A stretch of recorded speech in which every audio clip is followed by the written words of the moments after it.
Continuamos con la temática que nos convoca ahora en relación a los delitos contra la integridad sexual. Habíamos mencionado o finalizado el video anterior mencionando las características generales que encontramos en este tipo de delitos, en las personas que cometen este tipo de delitos. Otro concepto fundamental que atraviesa el acompañamiento tratamental de los sujetos condenados por este tipo de delito es lo que tiene que ver con la apropiación y la subjetivación de su comportamiento delictivo. Hacemos una distinción entre lo que es la apropiación y la subjetivación. La apropiación básicamente tiene que ver con que la persona se reconozca autor o que participó en la escena delictiva, en el acto delictivo, que estuvo presente. Pero la subjetivación, y es a lo que desde nuestra práctica profesional debemos apuntar y trabajamos en el acompañamiento de este proceso, que tiene que ver justamente con la revisión y la movilización subjetiva en relación al comportamiento abusivo que tuvo la persona. Es decir, que podemos equipararlo a la implicancia subjetiva y a la responsabilidad subjetiva desde otros conceptos. Gustavo Baquera, en su trabajo que denominó El sujeto transgresor de la ley, que lo tienen como bibliografía en el módulo 1, menciona que la subjetivación del acto delictivo es un proceso sumamente complejo, entendiendo por tal a un proceso psíquico o acto psíquico por el cual el sujeto se puede hacer cargo de su historia y de lo que ha implicado en la misma el delito y sus consecuencias.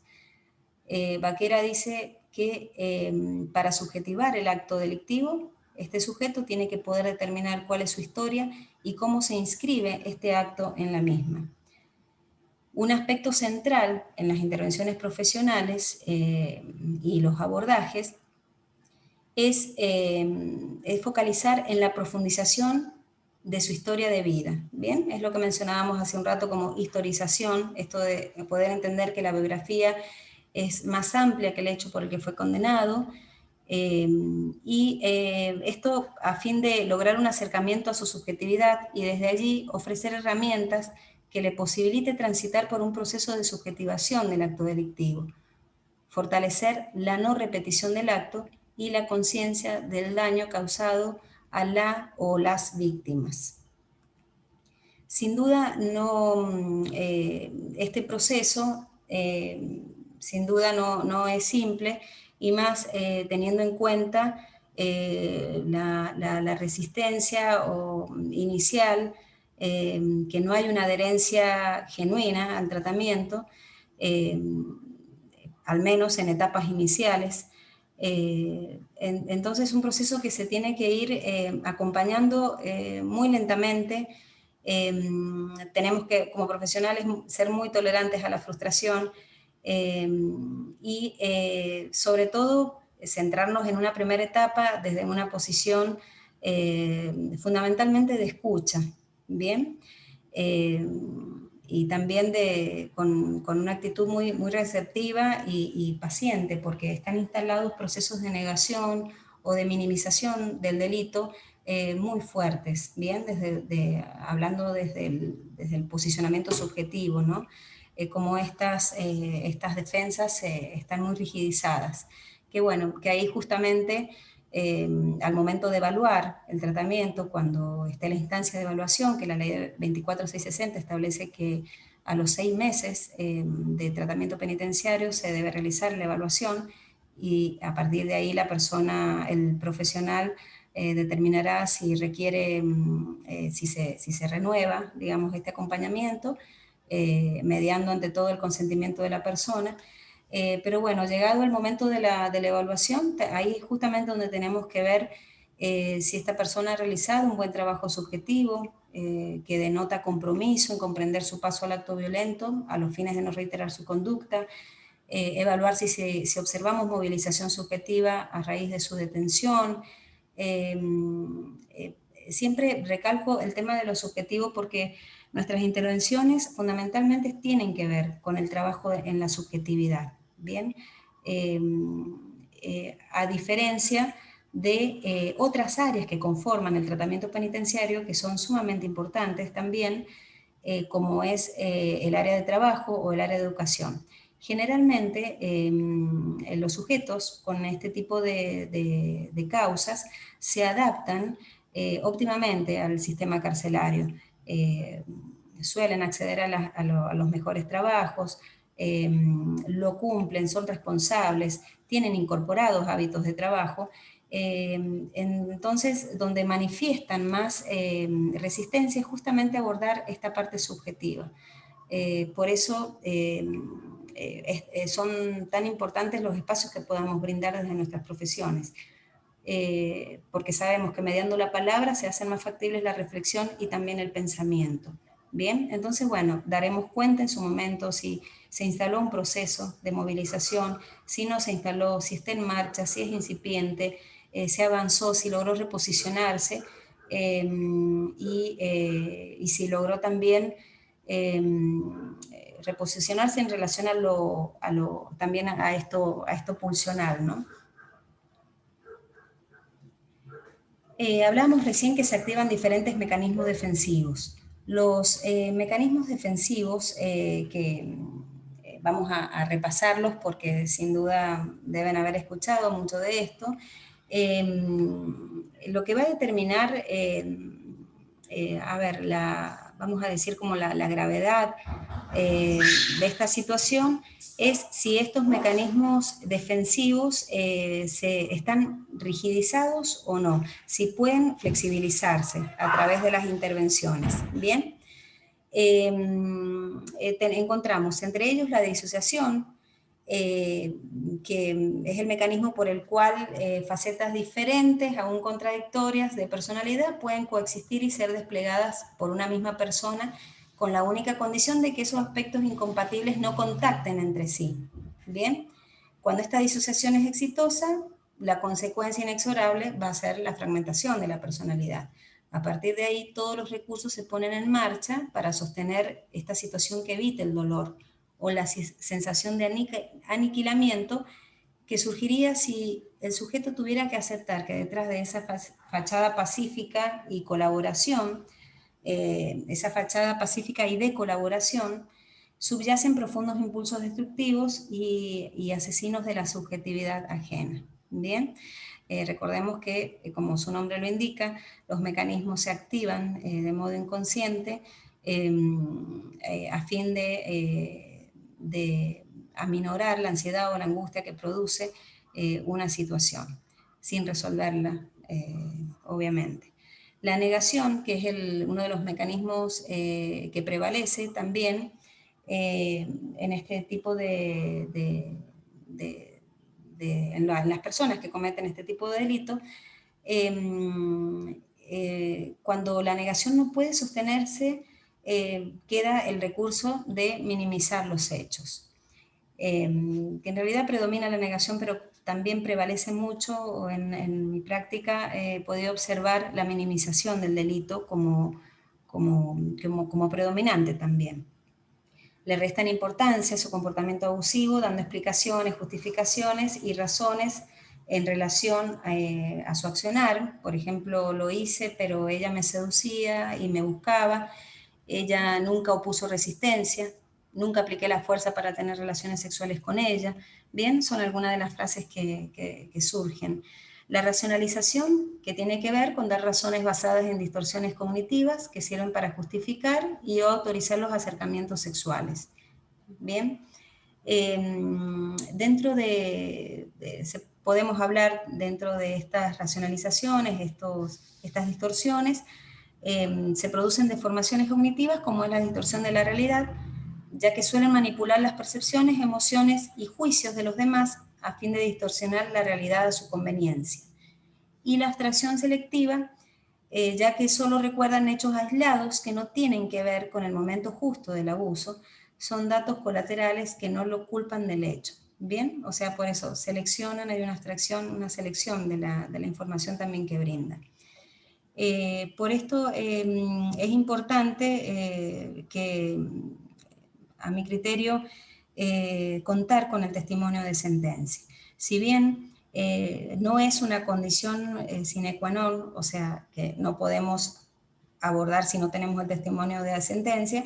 De hecho, nosotros en nuestra institución no contamos con los testimonios de sentencias de los agresores sexuales, pero sería muy importante. Sabemos que trabajamos con la verdad subjetiva y desde allí podemos ir avanzando, pero también el testimonio sería de mucha ayuda para ser utilizado como recurso justamente terapéutico en el avance, teniendo en cuenta todas estas defensas que tan rígidas que se activan.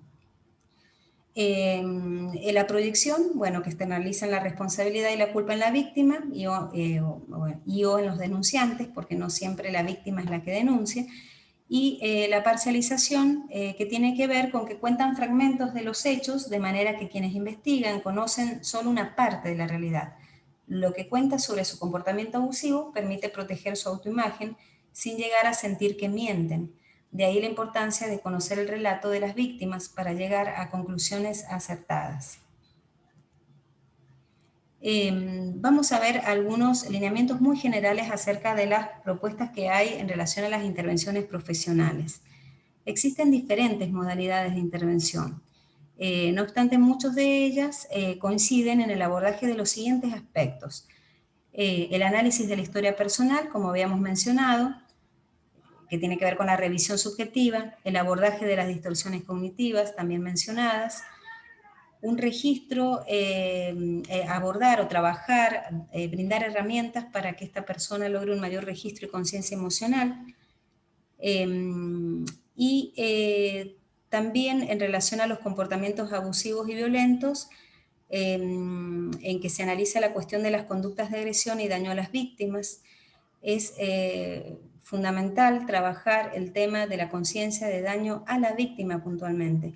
En las entrevistas comparten ellos, la persona comparte que se siente angustiada o que ha tomado conciencia de los daños que ha traído aparejado la causa, su detención en sí mismo, en sus familiares, en sus allegados, pero no logra conectarse con la conciencia de daño que ha causado a la víctima puntualmente, que es por quien, por el hecho por el que está puntualmente, ¿no? Por haber violentado a una persona o a ciertas personas específicas. Entonces se tiene que trabajar directamente con esto. Bueno, el abordaje de los mecanismos defensivos para que logren flexibilizarse, porque todos están orientados a la justificación del delito, y también incorporan algunos abordajes las técnicas de respiración y relajación muscular a fin de controlar los estados de tensión. Otras intervenciones, como las propuestas por la licenciada Norma Mioto, focaliza en determinados ejes similares a los anteriores, que tienen que ver con trabajar la historia vital, distorsiones cognitivas, conciencia de daño causado, control de los impulsos, responsabilidad subjetiva y generar estrategias para evitar las reincidencias, bueno, hablamos desde la psicología de la reiterancia en el comportamiento delictivo. De este modo, poder favorecer el reconocimiento del comportamiento sexualmente desviado, poder fortalecer su autoconcepto, autoestima, que habíamos dicho que se da una compensación a través del acto abusivo, también por este sentimiento de inseguridad que suelen tener, y que logran compensar erróneamente a través del ejercicio de la fuerza sobre un otro u otra. Que esto promueva también la capacidad de empatía en relación con la víctima. Si pudiese avanzarse hacia una empatía afectiva es lo ideal. Por ahí se avanza en lo que tiene que ver con una empatía más a nivel cognitivo. Los mecanismos no logran flexibilizarse, entonces no se puede observar en algunos de ellos una implicancia más desde lo psicoafectivo. Y el desarrollo de habilidades sociales y de habilidades de afrontamiento. Otras perspectivas presentan un abordaje más integral de la problemática sexual, abarcando en esta propuesta tratamental un abordaje interdisciplinario que incluye lo individual, lo grupal y también lo comunitario. En el módulo anterior había mencionado que el tema del comportamiento violento en general, más allá que es un tema de ejecución de la pena, debemos ser, y que está planteado desde la ejecución también, un tratamiento penitenciario, es, a mi criterio, un problema de salud fundamentalmente.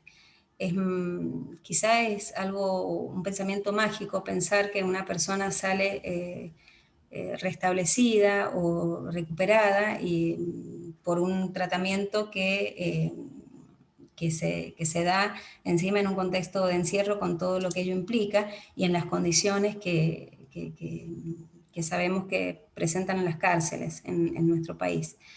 Entonces, este abordaje que se puede iniciar en un contexto de encierro debe continuar el día que la persona egrese a través de que se realicen articulaciones con los centros de salud para que esta persona pueda seguir acompañada, para seguir revisando y profundizando en el aspecto que se puede haber iniciado en una instancia de tratamiento en un contexto de encierro. Tenemos también los abordajes en relación a la perspectiva de género que promueven los dispositivos psicosocioeducativos. Cada vez hay más dispositivos de acompañamiento al varón que ejerce violencia. Estos dispositivos integran factores culturales, familiares, ambientales y personales de la vida del sujeto que está atravesado por una cultura patriarcal. Algunas premisas que sostienen este tipo de abordajes es que el abuso sexual es un abuso de poder y que a través del abuso estas personas no buscan satisfacer sus instintos sexuales, sino más bien procuran la vivencia de una ilusión de poder y control a través de la relación abusiva. Es un deseo de establecer una relación de dominación, nos comparte María Eva Sanz, quien es una gran propulsora del abordaje del varón y de masculinidades en nuestro país. Le permite además la fantasía de poder calmar sus angustias ligadas a sentimientos de inseguridad, resultado de una autoestima pobre, de trastornos de su identidad, así como la creencia de modelos relacionales adecuados para establecer vínculos armoniosos con sus iguales del sexo opuesto. Bueno, de este modo finalizo esta temática que da mucho para hablar, para debatir. Los vuelvo a invitar a participar en el foro para que puedan compartir también su opinión, su experiencia en relación a esta temática. Dejarles fundamentalmente el mensaje fundamental de que se puede hacer algo que es también es nuestra, más allá de ser un desafío, es un compromiso que tenemos como profesionales, acompañar a los sujetos que han cometido estos comportamientos violentos que generan rechazo social, que generan gran impacto social, en la reacción social. Pero todo esto debe ser mirado fundamentalmente para evitar también esta reiterancia en el delito, para evitar que surjan, que haya nuevas víctimas, para evitar que la víctima vuelva a ser víctima también. Y para esto, bueno, es muy importante, digamos, que estas personas puedan reconocer que existe un problema, que puedan darse que no lo pueden resolver por sí solos y que, bueno, esto fundamentalmente el cambio va a mejorar su nivel de bienestar. Bueno, muchas gracias y bueno, nos vemos pronto.